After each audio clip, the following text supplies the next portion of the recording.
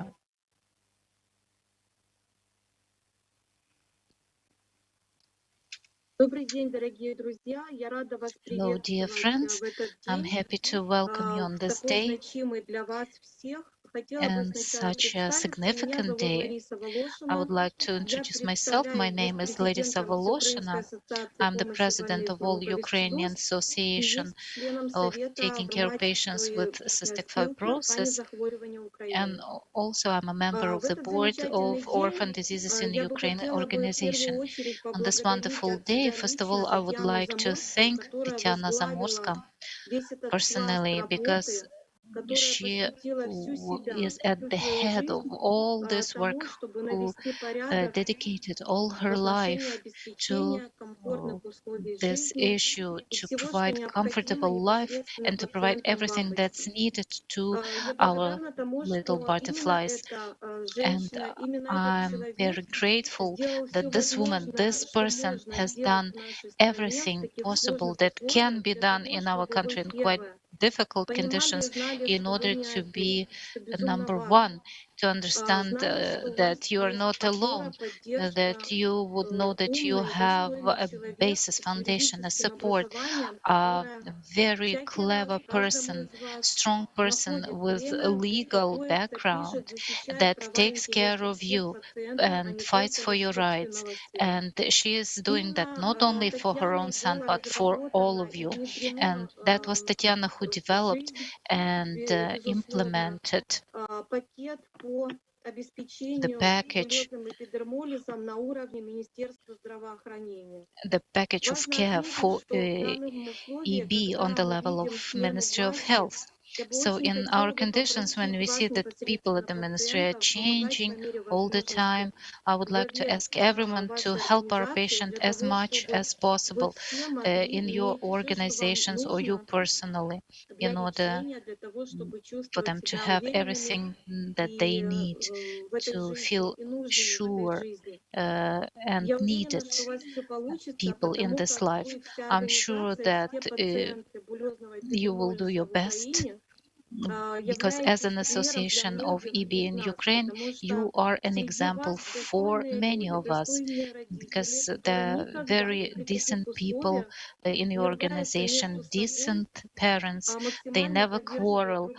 They support each other as much as they can. That's what we see personally, and we see that in different social networks. We see all the efforts, we see what you have to do, and I know that sometimes it's difficult to overcome some obstacles, or sometimes it's very difficult to even just make a movement, but regardless of your pain and suffering, still you do that. And of course, that's why we respect you a lot. From me personally, I would like again to say the words of gratitude to Tatiana, because she communicates with all of you, and she keeps up very healthy communication between you and doctors and patients. You are at a very high level now. It's important not to forget that locally, where you live, you need to listen to Tatiana's recommendations and try to get everything that you need for your good life from your local governments.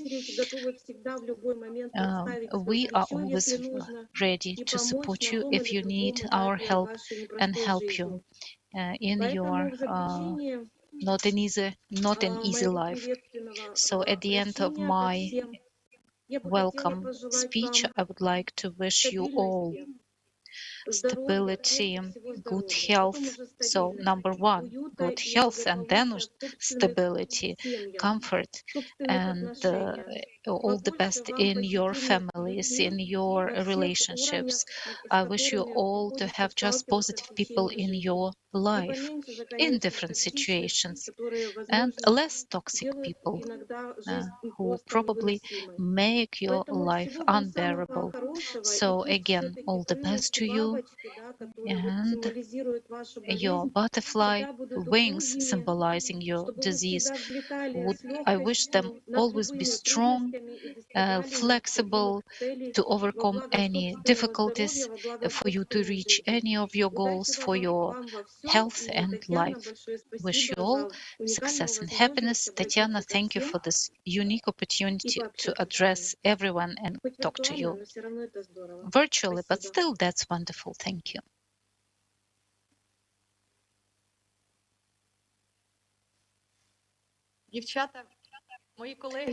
Girls, my colleagues in the Organization of Orphan Diseases of Ukraine, this is my closest team. People who are very close to my spirit. We are all mothers. We are all united by very similar problems. And we came together over those last 6 years. And I am very thankful to God that back in 2014, all of us got to know each other at Volodymyr Dudka's place. He is the author of the law about rare orphan diseases. This is the law number 1213. Everyone knows about that law now. And that meeting was really meaningful because we created this organization. And after that, we are going into regions and we are doing lots of events. And Tatiana Kuliasha showed you how many are patients in red T-shirts, orphan, for example, orphan diseases, saying orphan disease is priority of the state, orphan but not without any rights. So that means that these people were in numerous events in support of orphan diseases. So Oksana, Tatiana, Larissa, thank you for your support, and thank you for thinking alike. And if I'm with you, I'm not alone, I'm supported. And now I would like to switch to my presentation. It's not a talk presentation, but it's just I'm just want to talk about patients' rights and about access to treatment. I decided not to open the formal presentation and PowerPoint. Everyone is tired of PowerPoint during the day. It's just a live conversation that I would like to present. I would like to share some information. This is unique data. I never voiced them before. In particular, I would like to tell you about the results of two projects. The first project is the project that we did together with my colleagues in my organization. And you as patients also participated. Maybe you remember back in 2019, we received a grant of UNDP. That was a mini grant program, UNDP, and it's public monitoring of making drugs available locally. And as part of that project, we were collecting ideas, patient ideas, different categories. That was surveys through telephone, Google table. So we were asking you with regards to state support, how do you get that, whether there are delays, how you are provided the gauze bandages and dressings locally, whether doctors locally want to be bribed by you. So lots of questions in that questionnaire. So this project was a 2-month project, and after analyzing all the responses, we were preparing the report, and there are results, conclusions, and recommendations. And before we approach to stating those conclusions, which is very important, I want to say you that in this project, from the side of BE, 76 patients took part, 76, and it makes 85% of the overall number of patients who are receiving state aid in Ukraine. Rather representative data. And our patients, there have been 38 men and 38 women. So we had exactly the gender equality in the responders. From those results, 44 patients, almost 58%, they mentioned they have to buy drugs from their own pocket. 46% noticed main problem is missing free of charge drugs would be bought by state money in the hospitals. Many patients commented on that drugs are not prescribed to them, that they say we have no money for you, and now they say we managed to get free of charge receipts very hardly, and only a very simple one. All times I was hospitalized, I was buying all materials and all drugs, even the syringes and the infusion lines. There is no budget, no money for free of charge drugs. What for I'm now talking all this about? Within the framework of this study, me personally, I understood that you are our dear patients are confounding a little bit those notions, free of charge receipts and state assistant to state. I want to remind you, we have a law on orphan diseases, and we have a resolution by the government number 160, which was adopted to follow this law, which obliges local budgets to provide with materials the rare diseases. Orphan patients, B patients belong to this group. So please remember, there is a state budget, public procurement by the Ministry of Health. It is one source. Second, regional procurement, what health departments in oblasts are buying. We have 24 oblasts in Ukraine and 24 relevant departments. Unfortunately, not all the oblasts, not all the health departments buy materials for BE patients. And the third level, local budget, those free of charge receipts you are talking about. Free of charge receipts are used only for the drugs and are not relating to medical devices. This is very easy scheme to be remembered. State budget is state level medical devices, medical products purchased by the ministry. Regional level, the departments of health are purchased, but not all of them. There is third level, local budgets, meaning the ointments, the creams, eye protection products, which is not so much expensive and which you are entitled. You have the right to be paid for that and supplied by local budgets. Another conclusion from the study we conducted in 2019, 98% believes of that your 100% demand is not satisfied at all. And this is for me an indicator of the prima, meaning you don't have everything you need for your life, for a children's care.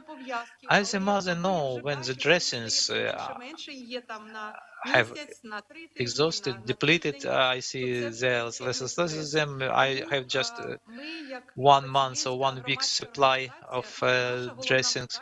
It is a huge stress on us. Our main mission, our main goal of our public organization is to provide you with all the necessary. So let's go further. You believe you are not well provided with materials. And here are two sides of the medal. You may be not provided because you never asked for that. And sometimes patients say, we don't need nutrition, or I like German creams and ointments. I buy everything from my own pocket abroad. It is your right. It's your choice. You yourself can choose what you use. So the question of satisfaction of the problem is the issue partially controlled by yourself. If you need to get something accordingly, you have to undertake some actions and influence the civil servants, the local or regional or ministerial officials, a level of public procurement. So the question, are all of you knowing your rights? Do you know how to address these issues correctly? We conducted the project regional leader a few times where we taught how to address with some issues, what are the templates, which wording should be there. We have our regional leader from Sumy, Ksenia Sukhorchenko. A little bit later on we shall communicate with her. She did a lot of work last year, and I will talk about the results of her work as well. So when she communicated with you, she told me that the patients are not writing letters. They don't go visiting doctors. They don't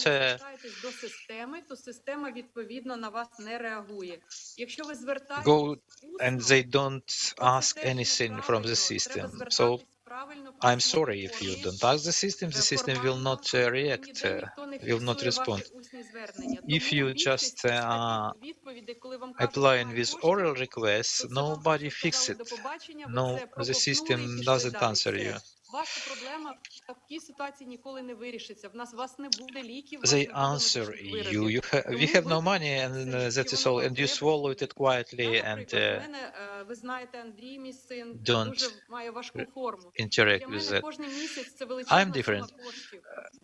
And you know, my son Andrew has a severe EB type. It means huge expenses for me every month. If I will not undertake anything, I will have no sources to take money from. So this is my duty to somehow arrange for that funding, and also to appeal, to request. For that, you have to be in the register. The patients have to be registered. Do you want it or no? For the system of budgets would allocate monies for you every year. They have to see you. You have to be accounted for, registered. You have to at least once a year go to the doctors, so they would record your data in the history, in the medical charts. Otherwise, the doctor will be responsible for the allocation of funds he sourced.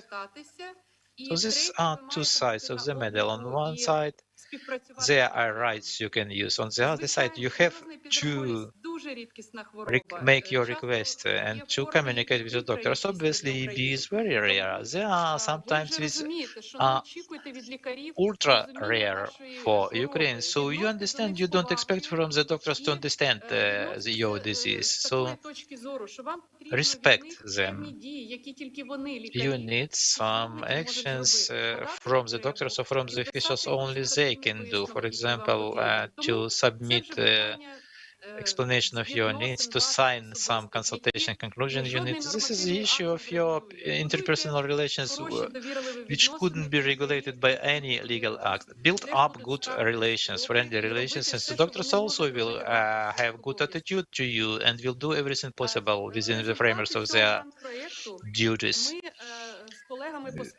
As a result of this grand project, we, together with the colleagues of the association, generalized the conclusions on EB, on cystic fibrosis, and other diseases as well. Є багато недоліків в системі охорони здоров'я, які ми пропонували вирішити.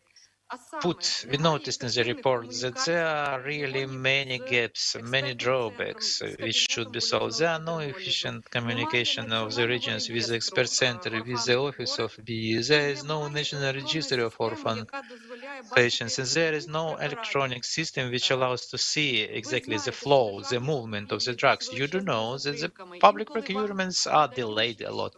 Sometimes you are issued 2021 in the years 2021 the drug which was allocated and purchased in 1918. You get it, you don't understand what year this procurement is corresponding to. There is no electronic system which would allow transparently to see everything. Those are the drawbacks of the system. The reform will help to eliminate those drawbacks step by step. But we have to live already now. So please register, record what you get at the expense of the state program. Make photos of the specifications of the extraction to know what was the year of this product, because when the question is coming, are you well supplied or no, you have no data to answer that question.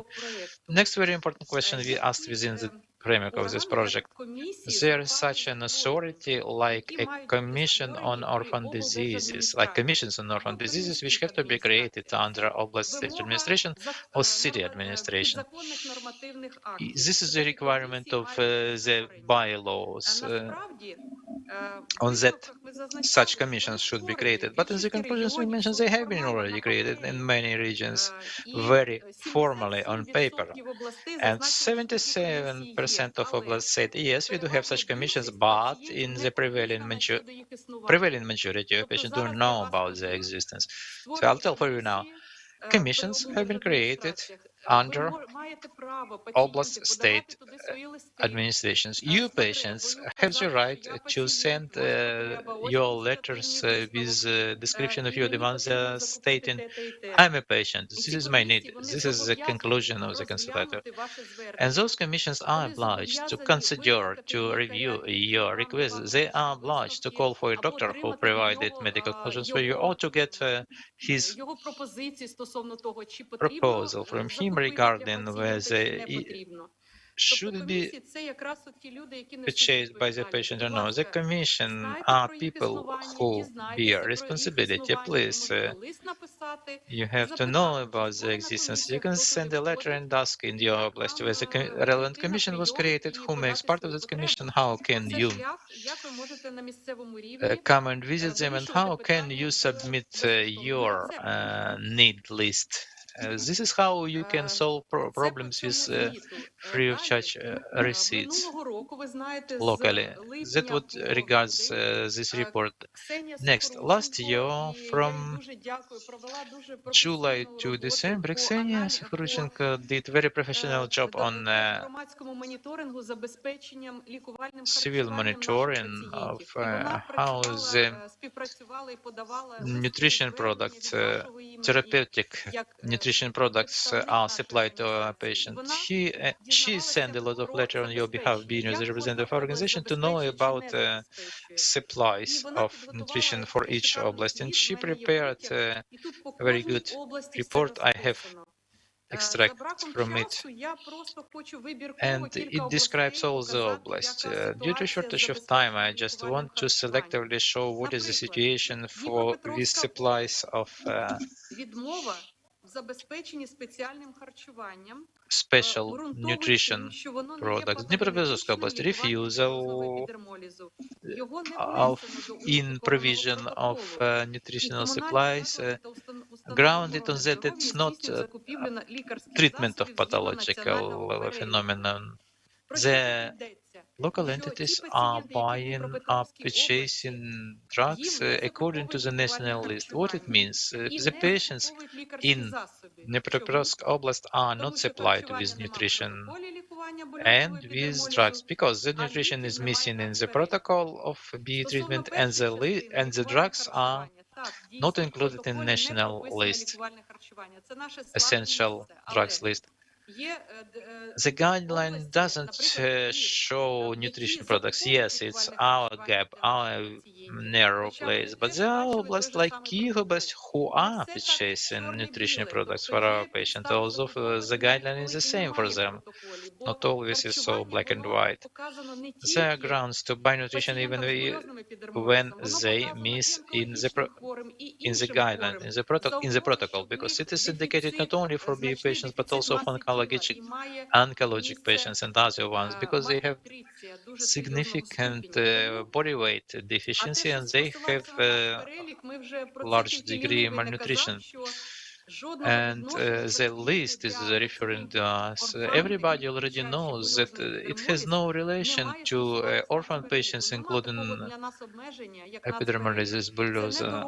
We have no such limitation as a national list. It is some drawback at the local level for the patient, means the patients didn't prove, didn't convince, didn't show the legislation. It is a shortage of local level, meaning there was no such a great demand. That same we have for different for other oblasts. Zakarpattia, the oblast program of provision for residents of the oblast suffering from orphan diseases with means, drugs, and nutrition products for the years 2016-2020. For the patients with BE, there have been no means allocated, no funds allocated. Local budgets neither allocated funds for this. What conclusion I am drawing from this? Ksenia took it from the official response to the department, meaning in Zakarpattia. Conclusion: the patients haven't applied requests to local budgets. That's why monies were not assigned. And there is a program for orphan disease prevention, and DB could be included in that program. I already mentioned more than once, and that in Kyiv earlier also there was no program of which would include expenses to supply patients with EB. But this program exists already in Kyiv for 3 years. They provide both drugs and nutrition products. So this is the issue, problem of the question. They should protect their rights. They should advocate to include their expenses into the program. I'm blaming no one in no case. I know you are families, you have very difficult sick babies, and you have no time to go to bureaucrats, state bureaucrats, because you are working, you have to earn money, but believe nobody else will do it for you. There is no one who will take your hands, bring you to the health department. The only I want to advise you, according to the experience of our association, unification with other orphan diseases is working very efficiently with cystic fibrosis, Gaucher disease, mucopolysaccharidosis find each other. We can communicate with social networks through network. 3-4 activists will be enough to arrange meeting with departments, with hospitals, to organize teams. If somebody is not able, then somebody will help them. So this is the system of collective support and mutual support. We in Kyiv also cannot visit all the meetings but from our so-called golden four, Tatiana College by 101% sure will be attending the meeting, and we also trying to attend the meeting. I'm because I have a sick child, so please organize such support groups for the problems you can solve. This is some information for you to consider what can be done from your side with this. If you really need drugs, medical devices, and you have no money for this, the only way is to practice advocacy, to advocate for your child and to unite with the patients, to advocate for all for orphan patients. Основне, що я хотіла сказати в It, межах it was 10 what хвилин. I wanted to say within Але це не 20 все. Сьогодні в minutes нас allocated for this. дуже But this is not цікаві будуть all. розмови Now we shall have з very interesting реальними talks нашими улюбленими with our пацієнтами, real активними, favorite patients які є who are прикладом для active and всіх. who Дуже give гарні an example for люди. everybody, who Це are, Ксенія serve as a Сухорученко very good і example. Олександр Ksenia Трин. З кожним Sukhoruchenko з них and я Alexander Trin. поспілкувалася. Вони приїжджали I до talked Києва. І with them. це They була were така visiting Kiev. відверта розмова. Ми And трохи that was нервували, a але ми frank всі talk. We люди. were a little bit nervous, but we are Але all це people. реальне життя і реальні But this is a проблеми. real Тому, life and real будь ласка, problems. зараз я прошу включити Okay, so нашу now I розмову would з Ксенією like Сухорученко. Ксюшу, дуже now to поважаю. show our Вона неймовірна conversation with мама. Ksenia Ви Sukhoruchenko. неймовірний I Міша, ви бачите admire його виступи. Ksusha. She's a Вона wonderful mom. багато And you працює. Вона saw приділяє увагу her son, Міші і Misha. другому He сину was talking as Азамату. well. She pays a І, lot of і attention to вона Misha and her досягає second son, неймовірного на Azamat. Сумщині. And Тому she lives in прошу Sumy включити region. And розмову з her Ксенією. achievements are Послухайте і wonderful. свої So висновки. please turn this conversation on.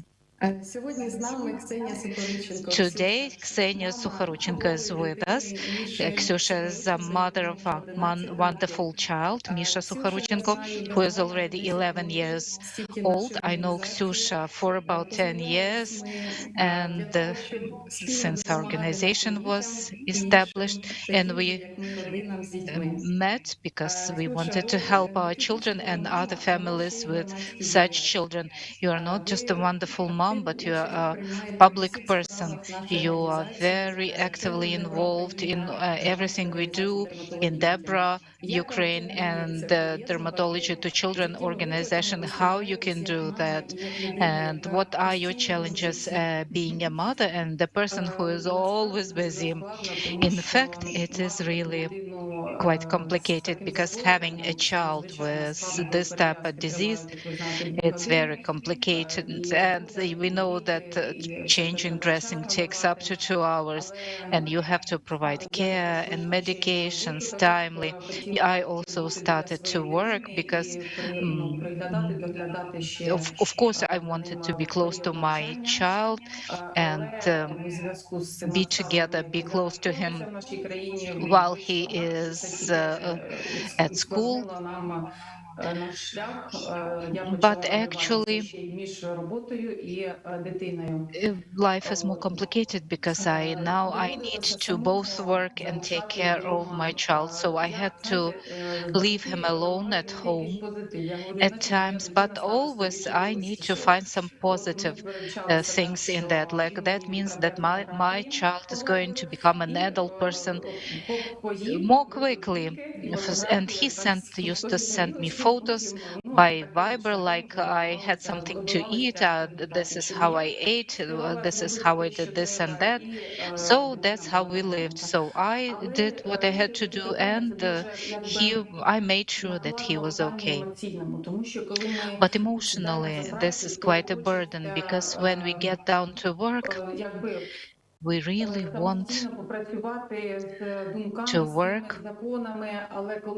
with and like to get into the gist, and to learn about the laws, to know about the situation. But sometimes you are busy and you need to be awake at night, taking care of your children. And emotionally, you really need to be stable because if you are not okay yourself, well, that could be that could have a negative influence on children. Sometimes you snap on them and things like that. But I always remember when you were at our events, you're always together, you and Misha. Also, you are very actively working in Sumy and in the city of Sumy. Lots of roundtables involving doctors who care, enthusiasts as well, and to care about your child and other children. Can you tell us? So how that activity help you? So what if you didn't do that on a daily basis? Whether Misha would have the opportunity to live, take good care of wounds. So what are the benefits for you Because always there are two options. Mom who is at home with a difficult child and nobody helps us, the state does not help us, no money, everything's complicated, everything's bad. But there is a different point of view, an active one, and your position and your perspective is quite active. So what helps you to be that active and positive?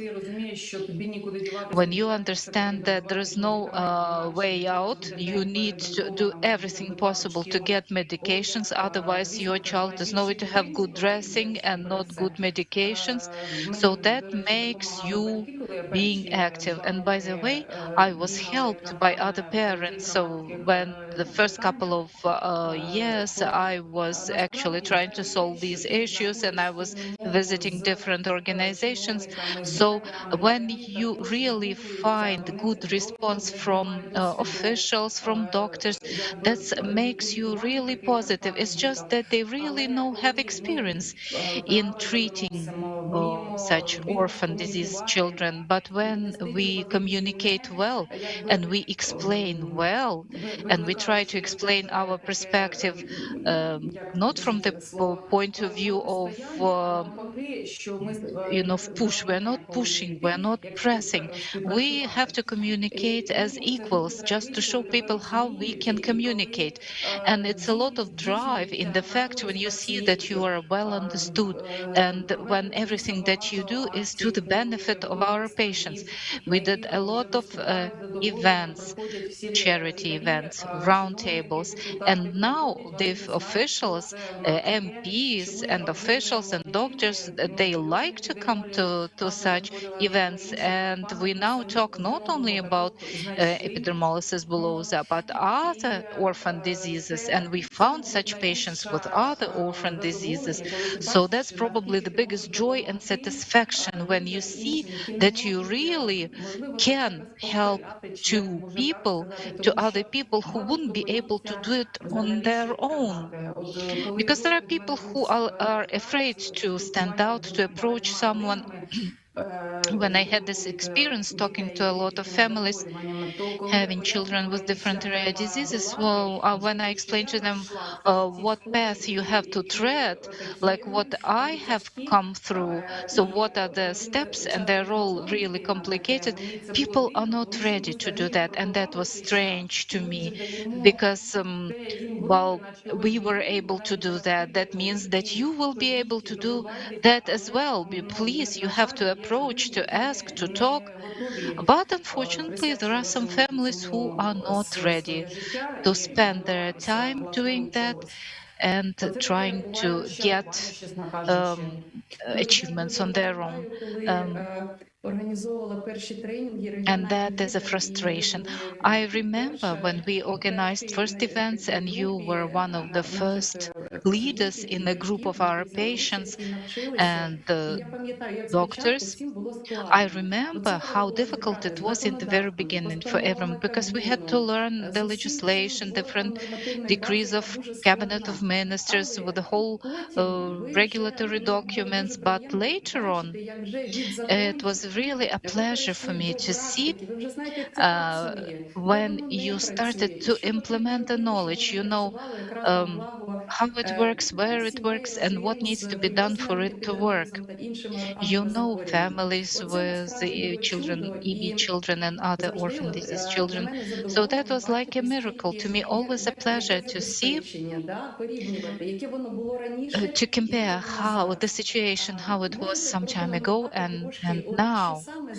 Can you comment a little? So what is the most needed thing that EB patients need and other rare diseases patients need on a local level from the local budget? So what do they have to fight for? Lots of things to fight for. I would like to give a piece of advice to get to the website of a local government website. And there is a separate part about the protection of population and everything, and look at their programs. Usually there are a lot of programs that we can get our foot into. Just to write a letter, please include us into that program, for example. Then you can get a discount, for example, to pay for utilities when you pay for utilities and other little things and programs. So any support that you can get in a difficult situation is relevant and is valuable. So we need to get such things like, for example, utility, like in terms of utility cost, the local government will be paying for that, not you. Or you can get some payment from local budgets as part of a program to support people in need or people in crisis. So we were able to get such payments to our families. And also there are other details. Also there is also another support from the local government once annually. You can get some amount of money. Sometimes it's quite a good money. But to know what is available, you need to go to the website of your local government and learn about that. So, and then you just communicate with people, explain your situation, ask what can be provided, and we are heard, and people help us, and people give advice. For example, we have national state procurement, but that's not enough. So we always discuss what are the opportunities to get some funds from the local budget. So what events can be organized, how to popularize our issues. So that's how we can achieve things, but it's just the parents need to get active and they need to understand that a lot depends on them. And now, just looking back, I remember how you helped with regards to training and how you helped with advocacy. That gave very good results, practical advice. So that's invaluable experience. And thanks to all that, we were able to achieve results. And by the way, you mentioned the families who cannot talk to people and start doing something on their own. And there are some families just with newborn children with rare diseases. So what do they have to do? I know from you, you told me that now you want to establish a public organization to unite not only EB patients, but other rare diseases families in Sumy Oblast. Can you tell us about the plans or specific steps? What are your tasks and who supports you? So we have different patients with different diseases. Number one, of course, it's provision and distribution and provision at all levels. The state is supposed to provide what is the most costly things, and then the cities and villages and the other territorial administrative units, but everything needs to provide his part, and that will provide us the overall picture with regards to the overall provision. And how to prevent disease. We are planning to talk to the educational system to inform high school children just to know about this disease, for them not to be afraid of children like that, and we have to make them tolerant. And actually we want to create a video for such children to tell them to give them that information. And also in the high schools and the other educational establishments, we would show other information or videos, not to be afraid of a geneticist. And before family planning, families need to go talk to geneticists. And by doing that, maybe they would be able to prevent rare and genetic diseases. So we need to know our uh, pedigree, and if people knew how serious is that and how much cost is that, because for example, if you have a child like that, a baby like that, that's a lot of cost, and then you will be focused only on your child, and you will have to forget about your own plans that you had before for your life, or change your plans and do everything in order to support your child, in order for that child to live.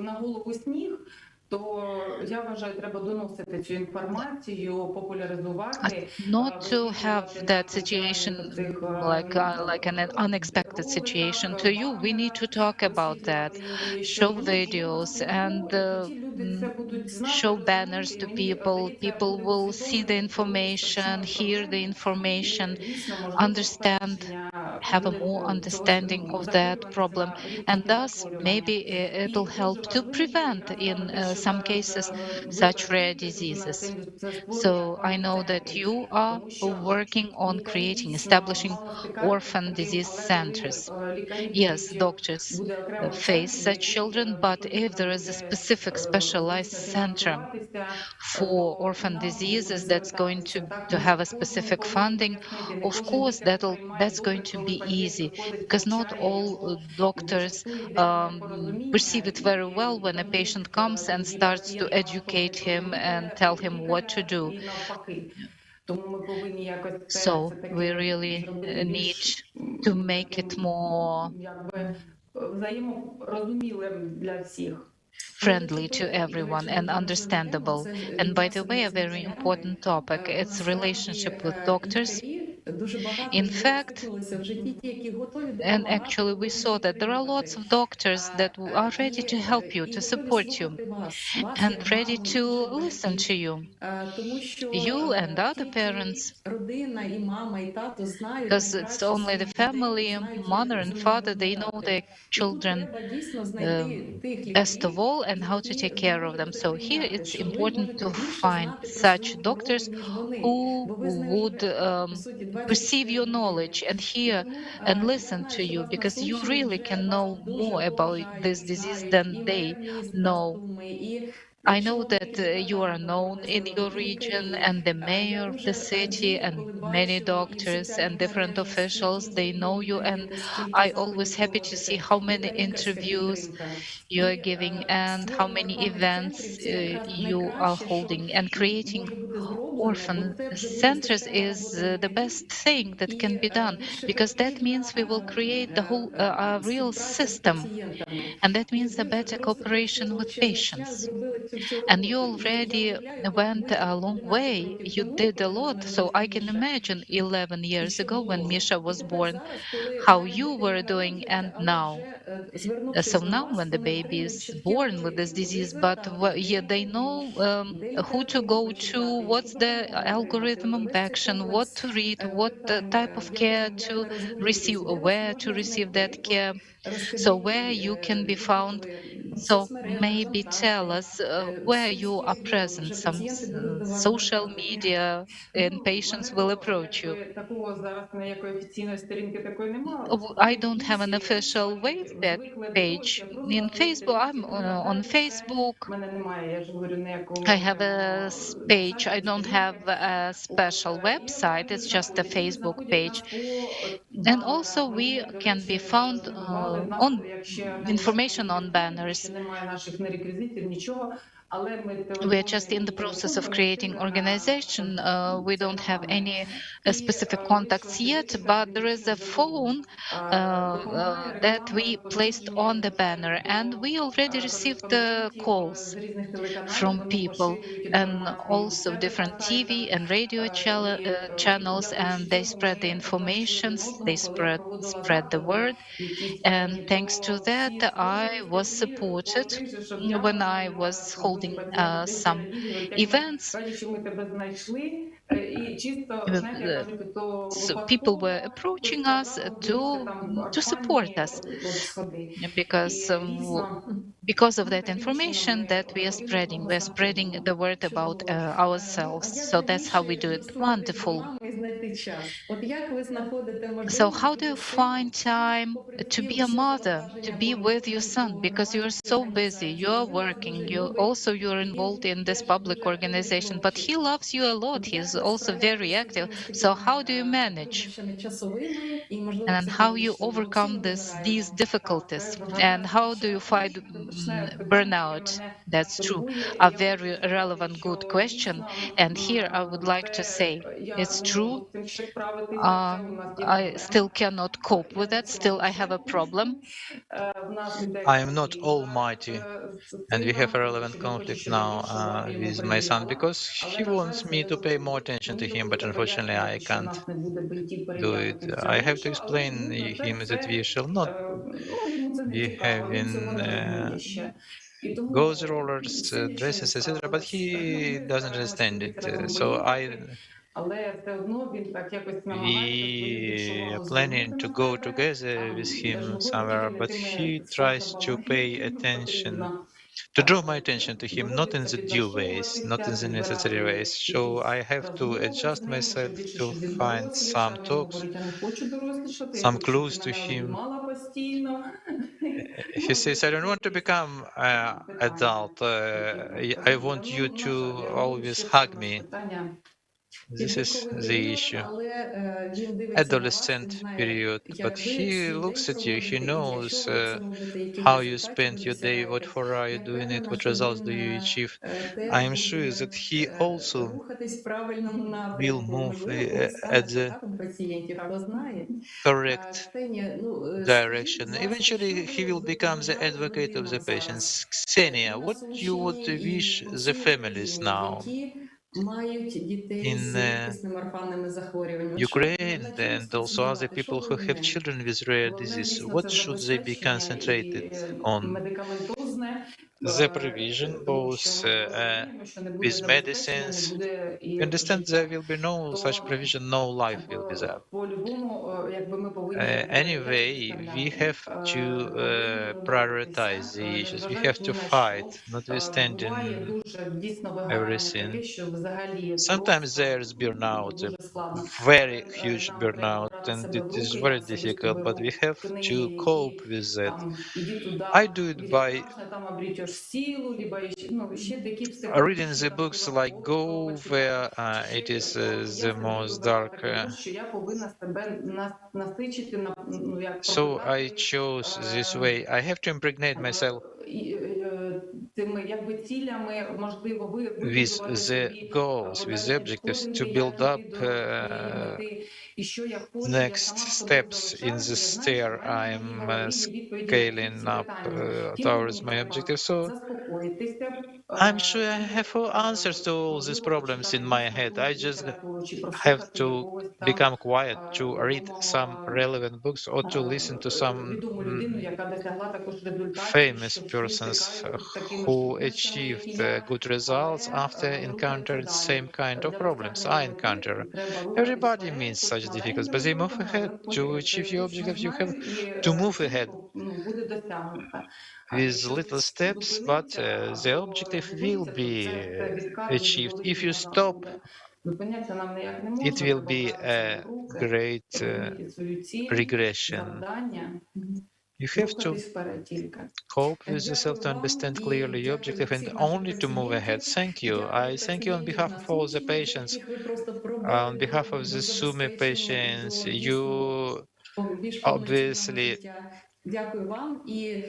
make all your efforts, made all your efforts to provide with materials, patients assumption. I know now everybody around you knowing the difficulties you overcome, it will be easier for them to overcome the difficulties. I thank you and I wish successes in your work, that you will have successes in your personal life and in the public life for civil organizations. Thank you.